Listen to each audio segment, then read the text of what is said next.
can't change hydroxyl groups with an amine.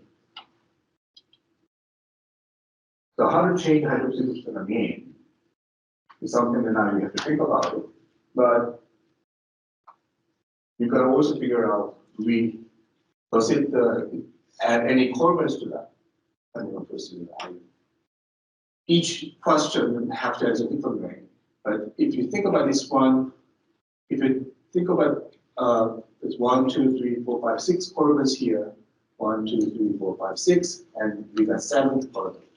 So we definitely have a carbon added. So if you didn't thought about that, then you can think, okay, I'll just make it tosylate as a building group. As I can replace that, you get this. If you reduce that as I, then you will get an amine. So you convert hydroxyl groups to an amine properly.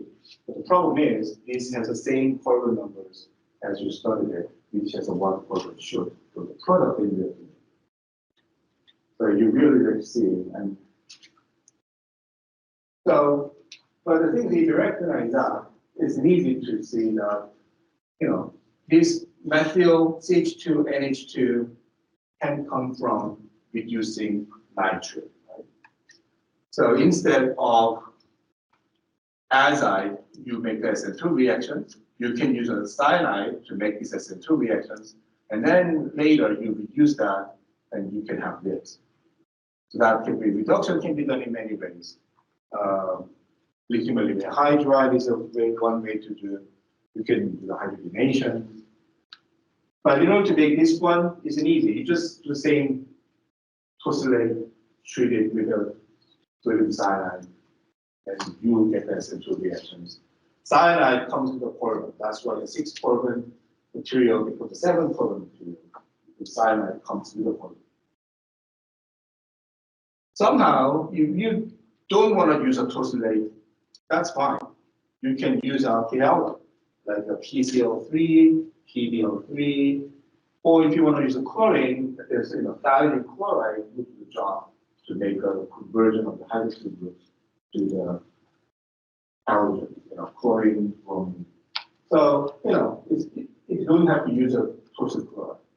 There's one thing like that in the beginning, but if you just treat the PBl3, you convert the bromide, everything else just works the same way. So that is basically the same answer. Different way to do it. I just want to mention that there's one other way to do this. One other way is, let's say you got that bromide. We replace the hydroxyl groups to the bromine with the PBl3. You treat this one with a lamination, then you can make a Grignard.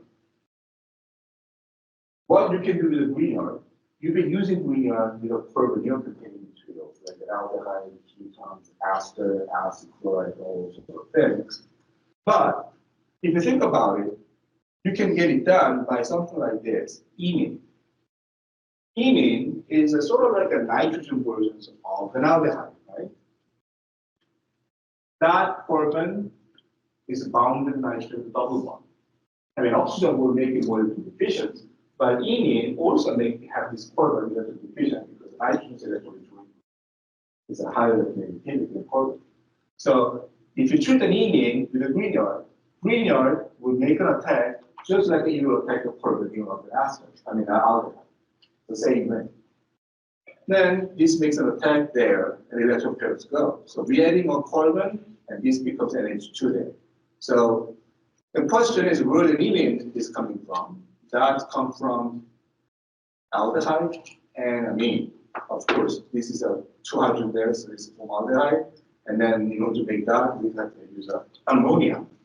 So if you get the formaldehyde ammonia put it together, then these two will make an imine. And we can use this with a Grignard to make the same thing. So even though this is something that you didn't learn exactly, but you can understand why these things happen. I just want to show you that.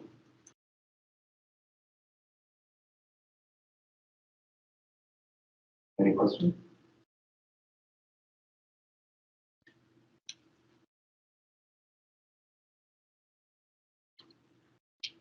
So this is something that I want you to think about. What if you have to add two carbon? Then how would you do it? So that's something for you to think about. All right. The next series of questions is this one is again alcohol. We start. We got the ketone. I mean, you cannot simply oxidize to get a ketone there because if you oxidize that one, you either get aldehyde or carboxylic acid. You will never get a ketone. So, but there's another way you can make these things. So we can think about one by one. So up to where we will discard 1, 2, 3, 4, 5, 6 carbons. 1, 2, 3, 4, 5, 6. Up to here is coming from that part up to here.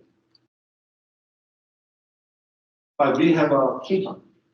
So you probably have to think about what type of reactions do you know to make ketones.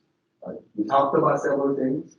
So that's why if you kind of prepare the index card for each reaction, then you kind of flipping through your mind and trying to figure out, do you know any reaction that is a ketone?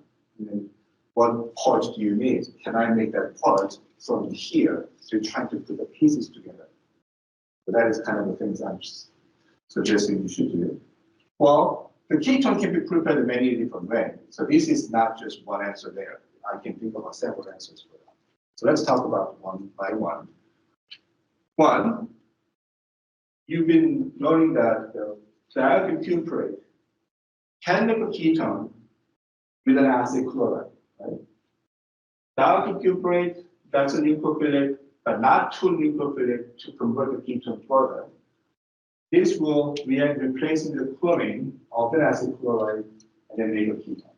So this 6-carbon chain that you need to have it as a bromide and then treat it with the lithiums and then Q plus bromide there. So you're gonna have to change this to that, but that's a simple part. You need to add this portion here. So in order to make this happen, well, you need to have some kind of a halide. So you could use a chlorine versions, bromine versions. If you want to have a chlorine here, then you could use a PCl3 or diamine chloride. I just put the PbO3 there. So you got the bromine. Then you treat with the lithium, and then treat the cuproside. Then make a dialkyl, and this one's done. But this is just one answer. There's another way to do it. But first of all, I just want to mention that if you're using Grignard, the Grignards are not a bad way to go too, but you cannot use this. If you're using a Grignard with this, then this will react once, you get the ketone, but this will react again, you get the tertiary alcohol. So Grignard with these two combinations is not good. But Grignard is not bad. You can use a Grignard, you just need different components to make it work. For that, you should remember that Grignard reacting with a nitrile, you can make a ketone. So now you need a nitrile, not an acid chloride. This nitrile, that carbon of the nitrile, is going to be attacked by the Grignard. That's going to make an iminium ion, which will be hydrolyzed to make this. So each reaction requires different components. Right? You cannot mix them. You cannot use this with that, or you cannot use this with this. It's got to be this particular set to make this thing possible. It happen. And make a Grignard is pretty simple. You still need a halide, right? You cannot directly make a Grignard from alcohol. So you first converting alcohol to the halide that needed. Then you just treat the magnesium, then you make a Grignard. Reacting with a nitrile, then you can make a ketone. But there's another way. So how it can be done another way is